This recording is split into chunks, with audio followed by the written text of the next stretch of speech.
just very quickly, if you go to Docs4, the number 4, Patient Care, Docs4PatientCare.org, and I'll send this to Greg. And, so, in fact, I'll attach a file so you can see the prescription, the physician's prescription for healthcare reform.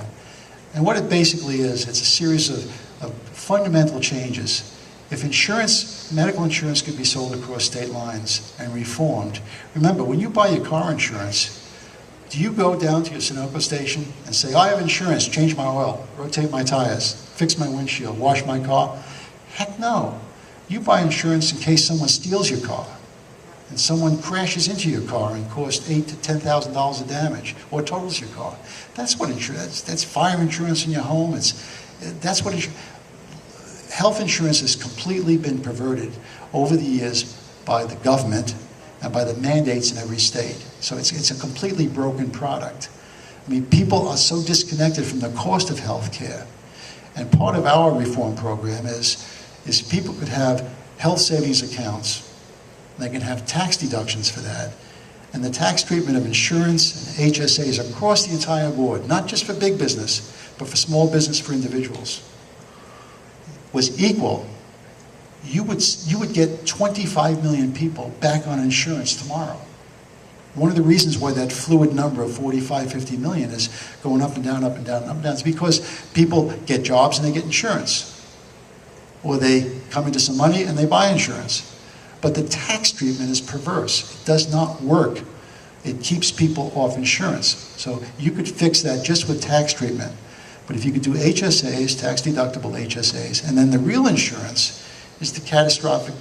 You know, you spend your first $5,000 on medications, emergency room visits, x-rays, whatever, okay, and you've got a tax deduction for that, or your employer gives it to you, and you've got the HSA to spend, okay, then you have a much lower cost catastrophic insurance policy that, okay, you get cancer, you're in an automobile accident, you get hurt, you have a major disease, your child gets a bad problem, okay, then you've got the catastrophic coverage.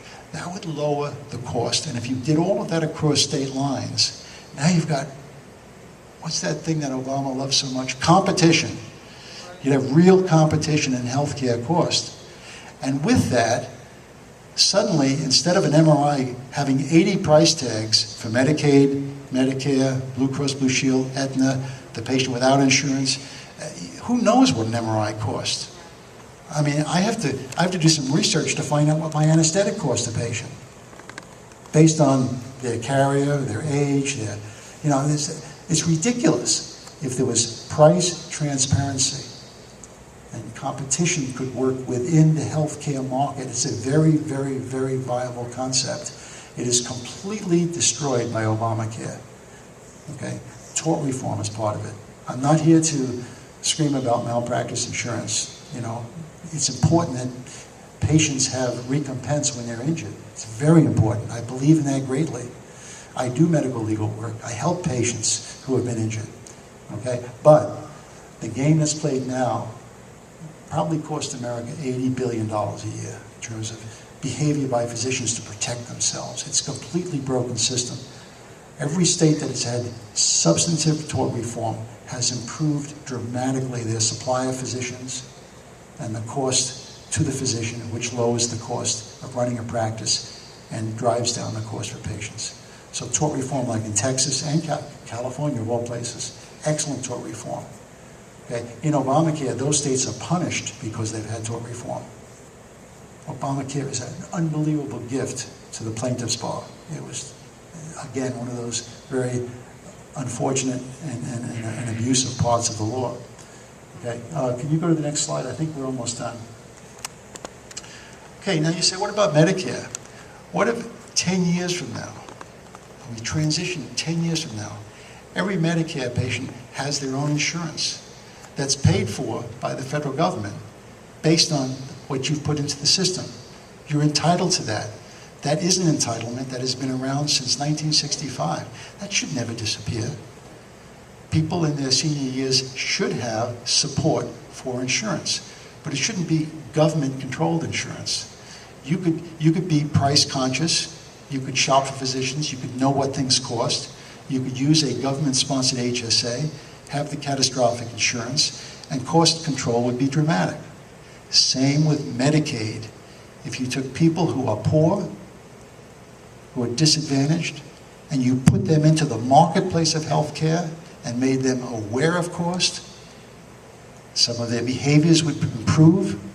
There'd be benefits in every area of their medical care. Being a Medicaid patient is the worst thing in the world. It really is. And Obamacare puts 30 million more people onto Medicaid. I mean, it's an unbelievable expansion of a bad, bad system, which is going to break the states in terms of their budgets. So reform in terms of market-based, but patient-centric, patient awareness and patient-centric reform is so positive. The problem is it takes the control away from the government. And that's what all of you have to decide about, which I'm sure you've decided already.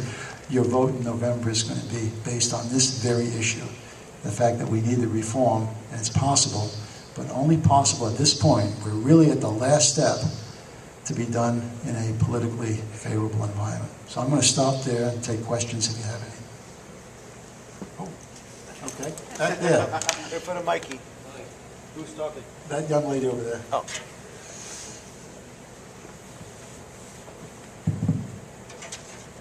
Thank you for speaking to us today. It was very informative. Well, thank you. The best I've ever heard, really. Thank you. I'm going to follow your website. One thing that I was waiting for you to hear tonight was about medical malpractice. Is that something that you think is going to need to be addressed to help with the costs? Absolutely. And when I mentioned tort reform, that's what I was talking about. If you could reform the tort law, which encompasses medical malpractice law, so that there was a way of taking care of patients who are injured and injured by physicians not performing correctly, then if you could do that and take away the lottery system of what malpractice law is for a huge plaintiff's bar. I mean, John Edwards, you know, he made like $80 million as a plaintiff's attorney for medical malpractice with obstetrical cases. He was vicious and cruel and hurt more people than he helped ever. And these are the kinds of things that we can correct. And it would drive behavior. You could start in the medical schools in terms of, you know, why order, you know, $3,000 worth of tests? Well, if I get sued, I want to be sure I can protect myself. That's the worst answer in the world. Why don't you just order the correct test and not worry about that? And that's really the issue. So yes, tort reform is critical. And it's not because the doctors are concerned about malpractice insurance cost. It's that most of us who oversee the healthcare system are really concerned about the effect of poor tort reform, of poor tort law. Excuse me, sir.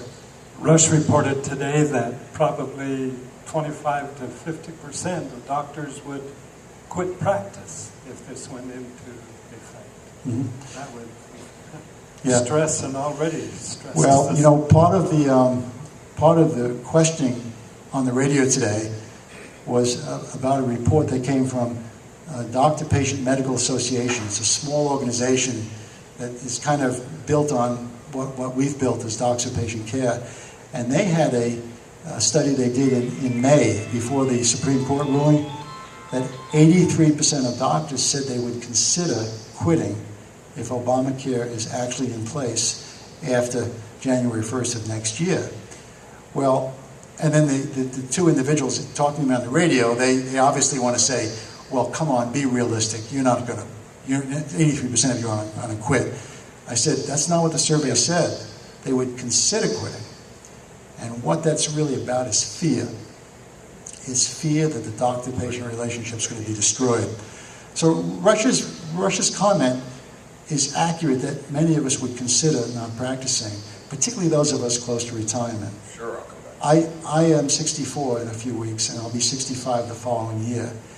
And frankly, if we start moving toward all the horrible things that I talked about, I would probably, just because of my age, not want to have to try to survive in the environment that's coming.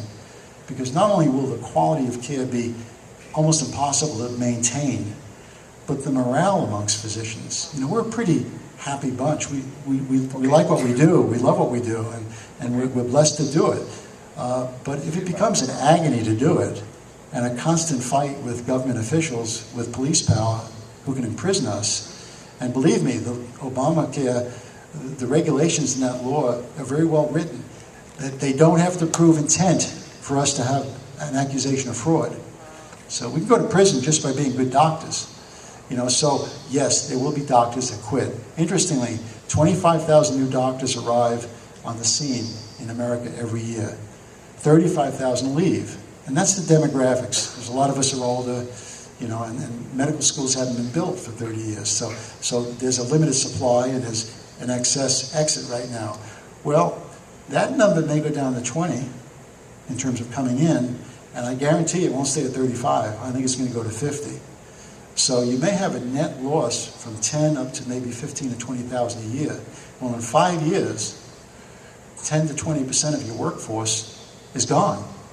And this law adds huge numbers of patients that are going to be paid at levels that don't even allow you to meet the cost of taking care of them in your practice.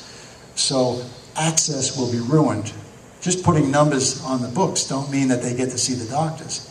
If there are fewer doctors and they won't take care of those patients because it's costing them money to take care of them instead of being able to run a practice and pay their secretaries and nurses, guess what? You've killed access. So the questions for a lot of doctors are, will I tolerate that? Will I do that? Many practices are running so marginal with high Medicare and Medicaid populations because the reimbursement doesn't pay the cost of taking care of patients. It's a crisis that's here, but it's a crisis that's about to explode. So it's a very good question. It's very accurate.